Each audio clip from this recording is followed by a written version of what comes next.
So, good morning guys. Another jam-pack day. May mga clients pa tayong nag-walk-ins. Kanina, daming tao may nag-test drive ng ating Ford territory. So, pinag-iisipan nila kung isuswap nila yung kanilang territory sa kanilang Ford Fiesta. Ayan. So, 2 years na lang gamit tong Fiesta nila. Ayan. So, mamamasyal muna sila at kakain para makapag-isip. So, test drive lang tayo kanina at yan, may mga few maintenance tayo. Labas muna tayo ng ating mga units kasi nga, alam niyo, masikip din sa ating parking guys. May mga kotse pa tayo dun, no? So, ang daming pila.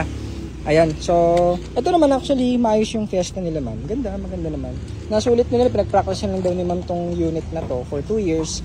So, ngayon, may mga lumabas lang ng, actually, minor lang din naman, may mga leak sa radiator.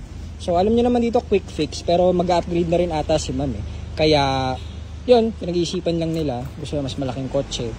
So, sakto, may available tayong territory, naghahanap din kasi sa ma'am nun.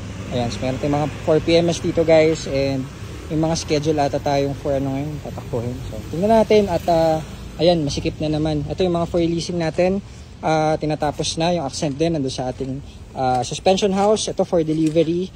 So, yan, mga ganap natin today. Good morning guys, yun muna, salamat.